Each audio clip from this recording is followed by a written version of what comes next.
Welcome to Public Forum, a community outreach program produced at North Idaho College on the shores of Lake Coeur d'Alene. Featuring guests from around the globe addressing a wide variety of subjects, Public Forum serves to educate and enlighten. Please join host and moderator, political scientist Tony Stewart, in welcoming today's guest. Once again, I welcome our viewers, and our topic today is the status of hate groups and crimes in the United States as of 2005. In order to cover this important topic, we're very fortunate to have on our program someone highly qualified to do so. I welcome to the program Devin Burkhardt, who is the Director of Building Democracy at the Center for Human Community in Chicago, Illinois.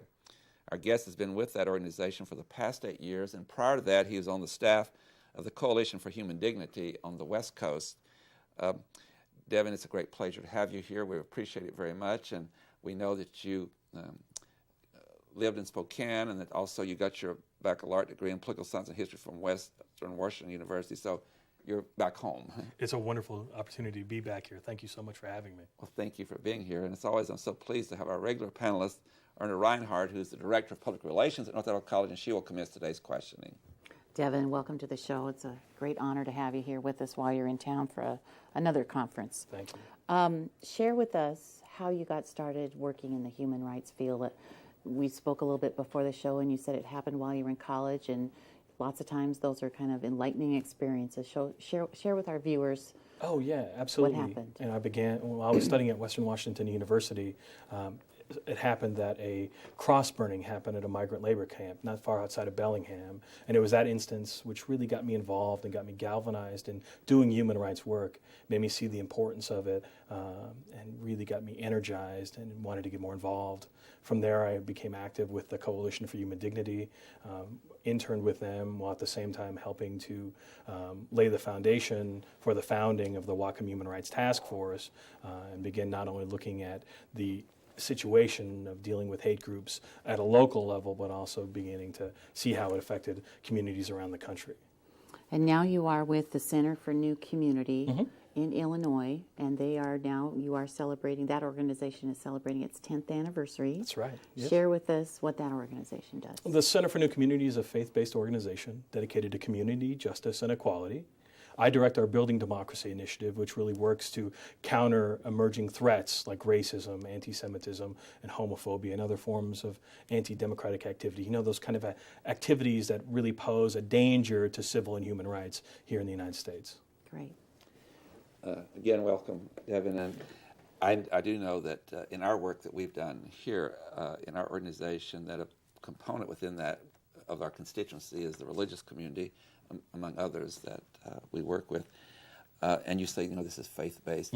Would you take a little time to talk about actually the responsibility of the faith communities to address this very challenging problem? Oh, yeah, that's a great question. I mean, we think at the Center for New Community that the faith community plays a fundamental and vital role in building effective moral barriers against bigotry in local communities. Because particularly in rural areas, churches and other religious institutions are some of the only institutions that remain and provide a key and vital moral voice in those communities. So we've worked very hard with a variety of faiths around the country, with a variety of denominations. We work ecumenically and interfaith to try to build those effective moral barriers against hate. It's just so powerful. I mean, the institutions everywhere. And if you look at the civil rights movement, with Dr. King in particular, and the African American community in this movement, the institution that was at the core of all that process was the church itself, the religion. Absolutely, and we think that is a fundamental starting block for us in terms of being able to reach out to local communities and really find a really positive support base. A member of our organization, the Kootenai County Task Force on Human Relations, Norm Gissel, an attorney, and was one of the successful attorneys, along with Morris Dees and others, in the civil suit in relation to a successful one against the Aryan nations. He talks quite often about how if you're going to deal with these kind of problems, you have to deal with culture, that it's based in the culture, and cultural changes produce the kind of results you're talking about. So would you again follow up with what you said concerning the faith community, that obviously above all communities talks about values and ethics, and how can that be an organization or organization of the country that can spearhead a further advancement to counter bigotry and prejudice and the violence that comes from that. Absolutely. You know, our organization is kind of trying to operationalize that notion that Dr. Martin Luther King Jr. had about living a beloved community and creating that kind of beloved community. So much of our work is very much focused on exactly what you're talking about in terms of reaching out to larger constituencies and figuring out new ways to interact and begin developing those tools to effectively counter bigotry. And we've noticed, you know, over the years, you know, one thing that after having decades of experience working in rural areas, that in many instances, you know, rural work requires a very different set of tools and you know understandings than it does if you're doing work in suburban or urban settings. And so, one of the unique things about our organization is that we've worked in all three of those areas. You know, we spent a lot of time working in rural communities around the Midwest and around the country at the same time that we worked very hard in, you know, exurban and suburban and urban settings as well to try to counter hatred wherever it wants to manifest itself. Thank you. Erna Reinhardt. To follow up, Devin, on what you just said, would you say that there is a difference in the problems that you see in the rural areas compared to what might be happening in the metropolitan areas? Oh yeah, I think so. I mean, I think that, you know, this stuff manifests itself in very different ways, and many times it manifests itself often in areas where we would least expect it. The most single common factor in all of this is what it takes for hatred to take root is it takes that seed. It takes a local organizer or an organization to plant the seed and then, you know, to then fertilize it and hope that it'll take root. Our job, I think, is to work to try and identify where those seeds are being planted and then try to inoculate the community so that it doesn't take root.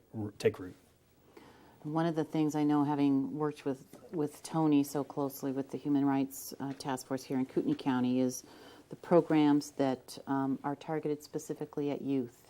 And lots of times I think those are the ones, I guess those are the ones that are closest to me because I just know that those are meaningful. Not that any of your programs are not meaningful. I understand, you're just exactly correct. But the youth, I yes. think, is so important. And I'm curious as to, does your organization have programs that are specifically targeted at youth? Oh, absolutely. I mean, young people are at the core of our work. You know, we kind of like to say that our organization is one of the unique places where you'll find blue-haired punk rock kids and gray-haired theologians sitting around the same table. You know, we think that that's an essential part of our work. You know, back in 1999, we watched white supremacist organizations like the National Alliance and other groups try to, you know, involve new efforts to try to reach out to young people and bring them into the white supremacist movement. You know, they were using music, comic books, video games, and other ways to try to recruit a new generation of haters and equip them with the ideological ammunition to go out and carry out acts of violence. So it was back in 1999 that the center launched a national campaign called Turn It Down, a campaign against white power music, which has now worked with about 30,000 young people all around the country to equip them with tools to, you know, work effectively in the, you know, within the youth subculture to effectively respond to these new challenges and then to build a youth movement of, you know, energy and vibrancy that will take on racism and anti-Semitism and homophobia in local communities around the country. Excellent. I have one more question in relation to the role of the different faith communities, and then we're going to talk about, or at least I am going to talk some about the trends right now, what you see. But I'm really, that's your base, and I'm really interested in that core and how it, as what Ernest talked about, how it affects the changing of attitudes. What would you say to families that are viewing our the religious organization and leaders that are watching this program in a more specific way? What particular values can you come forth with to say, this is the right thing to do and this is the wrong thing to do? We talk sometimes in dealing with the depth of racism and sexism, whatever it may be, that it's a sin. And so what kind of message do you say to these particular groups or faith communities when you are invited to talk with them? Well, I think that, you know, the number one thing that cuts across, you know, religious, you know, denominations and various faiths is trying to live up to the idea of that golden rule, that we need to treat each other with respect and with dignity. And if we're not doing that in our individual lives, within our organizations, and within our institutions, then we failed that challenge. And that is, in fact, a challenge, something we have to grapple with each and every day to make sure that we're living out those ideals and reaching to a higher goal. It's not something that happens instantaneously or spontaneously, but it takes committed individuals, organizations, and institutions to really make a difference. And your work is just remarkably important. And we're talking about a small percentage of groups do this, but there are some hate groups in our history. The KKK was an example, others, that attempted to use religion from what we would say was a certainly total misinterpretation to promote their doctrine of hate. So how do you address that? Oh, we've worked a lot of, trying to address the issue of using misappropriation of biblical passages, for instance, as a way to recruit people. Throughout the 80s and 90s, we were pretty active in dealing with the growth of Christian identity, which was the kind of theological glue which bound a lot of the movement together, and used the Bible to justify horrible acts of terror and of racism and of violence. We worked really closely in communities where that was being practiced and where individuals who practiced those ideas were attempting to recruit new members. Our intentionality is to find areas that are being targeted by white supremacists and work in those communities, specifically with the people who are the potential recruits, to make sure that they understand what's going on and that they can make an informed decision and not lead themselves down a path which can only lead their lives and their communities in ruin. And there are a number of faith communities in the Northwest, wonderful faith communities that were not educated to what the Christian identity movement was and its dangerous doctrine, or an attempt even for some of the people from that organization to try to move into mainstream religion. So do you also inform religious communities about what they need to watch out for? Yeah, we do. We've among the things we've done is we published a booklet on Christian identity called Christian Identity and American Heresy. And with that, we also have a study guide that local congregations have used around the country to help understand the problem and kind of help them begin discussion about what they can do about it in their local communities. And I think we've distributed about 15,000 of those booklets thus far. What an appropriate time to put up your website. I believe we have both a website for you and also a telephone number for particularly groups that would like to get in touch with you. Mm-hmm. It's on the screen now, but would you also give it to us verbally, please? Sure, yeah. Our main website is newcom.org, but our Building Democracy Initiative website is www.buildingdemocracy.org. And there you'll find a litany of information about what we do, as well as in the very near future, we'll also have an archive of a lot of the old material of the Northwest Coalition for Human Dignity. So that'll be available to everyone once again. And you have a telephone number? Yes. Our telephone number is 312-266-0319, and we'd encourage folks to give us a call if they want to get more involved and they want to learn more about what they can do to help counter racism and bigotry. Okay, thank you very much. Erna Reinhardt. Devin, one of the things, the name of the show today is The Status of Hate Groups and Crimes in America. So what I want to, on this line of questioning, is to ask your perception of where we are on a national level in terms of are we holding the line? Are those problems diminishing or are those problems growing? And I think for those of us in North Idaho, that situation was so close to us. We've had this huge success. We've had some great accomplishments. And I think some of us think, well, this problem, it's gone away. And that's probably not the case. So give us your perception of what the landscape looks like across the country. Well, in kind of doing an analysis of white nationalism around the country, we kind of look at it in many ways as kind of like a balloon. You squeeze one end of it, and the air tends to go to another part of that balloon. In many ways, the success that you all have had here in northern Idaho has caused things to shift, and caused it to not look the same. What we're noticing right now nationally, the single biggest trend, unfortunately, is that these ideas, the ideas of white nationalism that were once so marginal and confined to, local activists like the Aryan nations, those same ideas have now moved from the margins more towards the mainstream.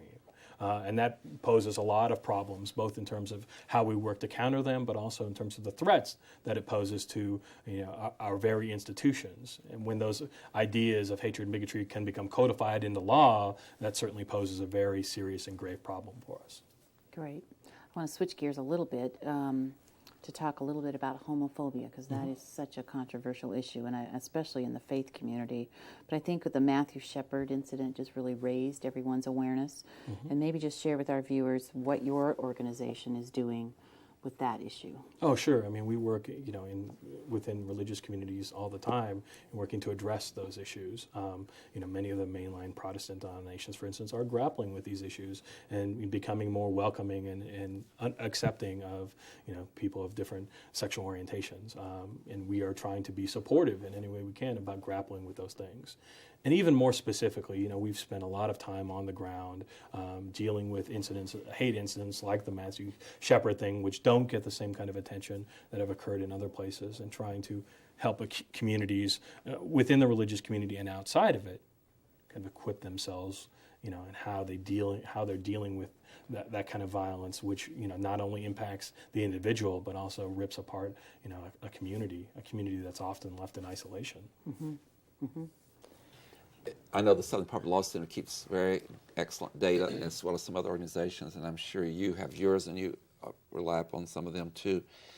As you do your work, and yours is really on the ground, and it's really focused at a very important community, the faith community, but what kind of data are you seeing right now about victims of hate crimes, whatever groups in society that are doing it? Are crimes on the increase, on the decrease, and what kind of cooperation is there with local entities of government to combat those problems? We unfortunately, again, are seeing an increase. Anecdotally, looking at the evidence we've been able to collect thus far, we are seeing once again a rise, somewhat akin to what we saw, after 9/11. Part of that rise is that there is a spike going on in terms of the amount of hate crimes targeted towards Latinos and Hispanics and around the country, that they've increasingly become the targets of rage and of racism, and that is of very deep concern for us. And in relation to that, do you think that there should be more state laws or more national laws, or do we have the proper legislation? It's a matter of when the evidence is there to prosecute. Well, I think in terms of hate crime legislation, because there is such a patchwork of laws around the country, that we do need some kind of federal legislation to make sure that people, regardless of their gender, race, religion, sexual orientation, or ethnicity, are covered anywhere they are in the United States. So I think that's of the utmost priority. At the same time, when we're talking about kind of public policy and the need for that level, we have to understand that part of the reason why we're seeing this spike in violence towards Latinos in particular today is because we are in the midst of a climate, an anti-immigrant climate, being fueled by political forces and being driven to an extreme level, which is creating this kind of climate that allows for this violence to continue. And that is one of the things that we've really got to be concerned about, particularly when you're looking here in this region where there is already going to be an anti-immigrant ballot initiative in Washington State in 2006, and you have a candidate here in northern Idaho who's potentially looking at running for statewide office would run on an anti-immigrant platform. I'd like to shift to another area, and that has to do with a lot of organizations have models, and what Erna talked about earlier, education. And I know the Southern Poverty Law Center has the Teaching Tolerance program now. Do you have some particular specific programs that you're finding works well in the educational component? In other words, oftentimes when individuals can walk in someone else's shoes, they can really become much more effective. There's a lot of simulations and all that are used in classroom. What kind of materials are you using? Well, I think the first thing I want to say is, in regards to models, is that the model that our organization is kind of founded on and uses very much relied on the models developed out here in the Pacific Northwest. It was because of models developed by folks like Bill Wasmith and Eric Ward of the Northwest Coalition Against Malicious Harassment and the Coalition for Human Dignity that allowed us to really begin shaping our work out in the Midwest and really helped define what we wanted to do. In many ways, while those organizations were still around, we were sister organizations. As far as specific materials, we have a specific curriculum designed for young people to use in school settings and in youth settings.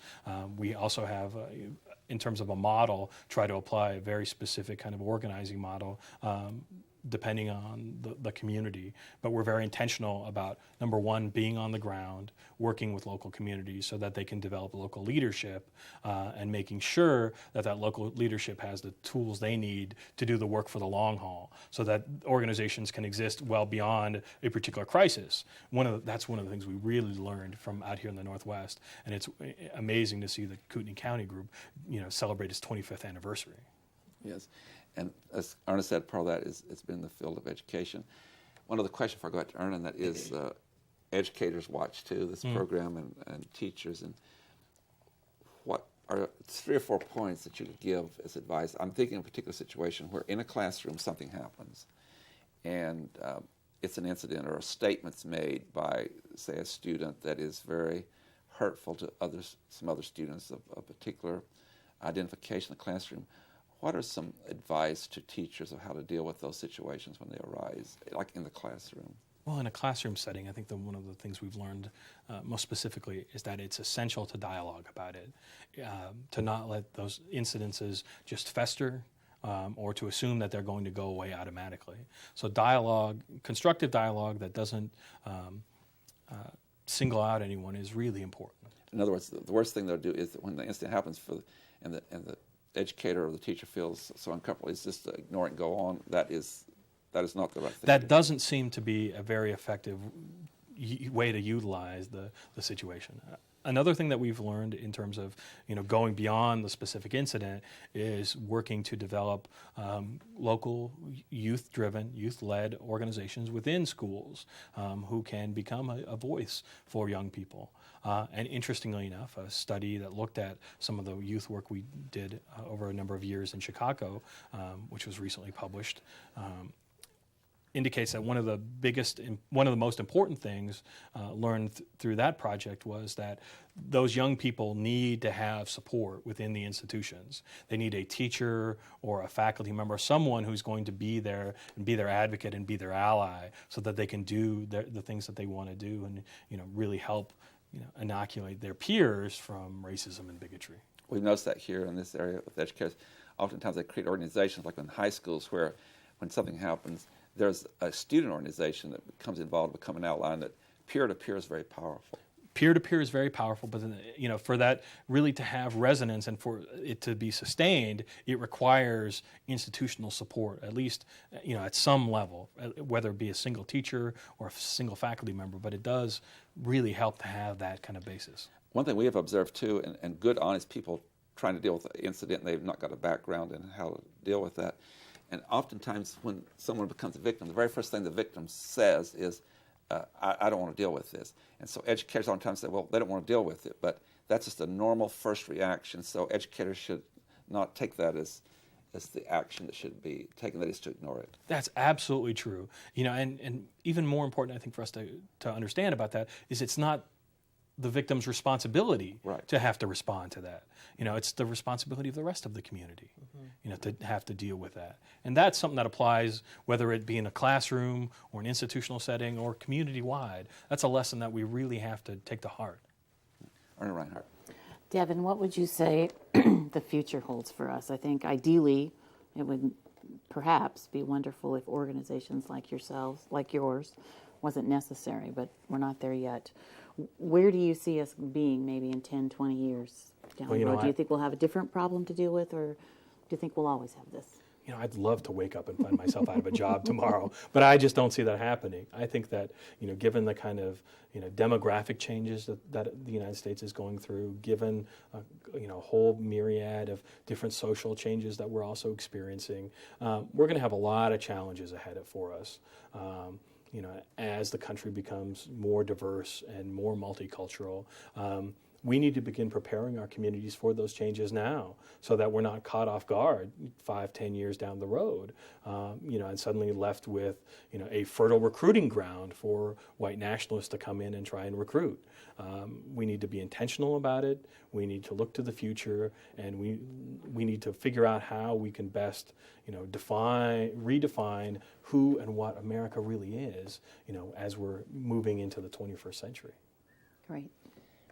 one other thing that's always very troubling, and especially large metropolitan areas, is that oftentimes as you're working on trying to recognize the dignity of all persons, that sometimes there'll be two minority communities. New York's had this situation in the past where two minority communities have difficulties with one another, and that really makes more serious the challenge of trying to deal with those problems. So how do you speak to that when, and they both have great needs and they both have faced discrimination, but they are having problems with one another? Yeah, I mean, we've worked on, at the center, we've worked specific on the issue you're referring to, specifically around African American and Latino Right. issues in a variety of places, whether it be in rural Mississippi or in Memphis or in Chicago. Those issues are, to some degree, emerging.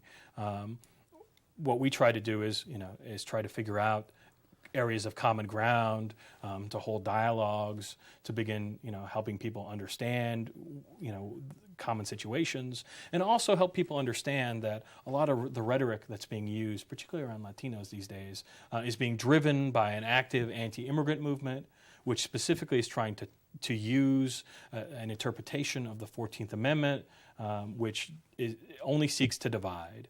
It's the same kind of rhetoric being used by these groups that they used to use to try and disenfranchise African Americans during the 1960s. And once you begin to have folks understand that there's a commonality to the rhetoric, that it helps them get beyond that, and in that common struggle, they realize that they can make the situation better for everyone. Because if the dispute and division continues, then you have not only less progress toward the dignity of all persons, but you can have a real setback in the whole civil rights movement. And Absolutely, movement. yeah. Of course, again, the faith community has a great responsibility here, because they can talk from the terms of the moral values of how that you work together and not divide. Yeah, we've spent a lot. It's one of the things we're going to deal with as we're going through these demographic changes, and we're seeing now increasing Latino populations in places that weren't essentially prepared for it. And you're seeing 20% of the population in Emporia, Kansas, for instance, these days is Latino. On that note, I have to bring the program to conclusion. On behalf of Erna Reinhardt and our staff, Devin Burkhart, thank you so much. You're in town to present at a Northwest Political Science Conference, and we're so happy that you dropped by our studio. And good luck to you and the Center for New Community in Chicago. We think your work is extremely important, and hope you will extend from us good luck to your staff and to the interfaith community. Thank you so much. Ladies and gentlemen, I hope you've enjoyed this program as much as we have enjoyed bringing it to you, and I'd like to invite you to be with us again next week when, as we do from time to time, switch to yet another issue, and we'd always like hearing from you. And until then, please have a good week. I am Tony Stewart. Recorded on the campus of North Idaho College, Public Forum is the longest-running in-house college production on PBS. Each episode is pre-recorded live and is an educational outreach from North Idaho College. Please join us at this same time next week for another edition of Public Forum on this public television station.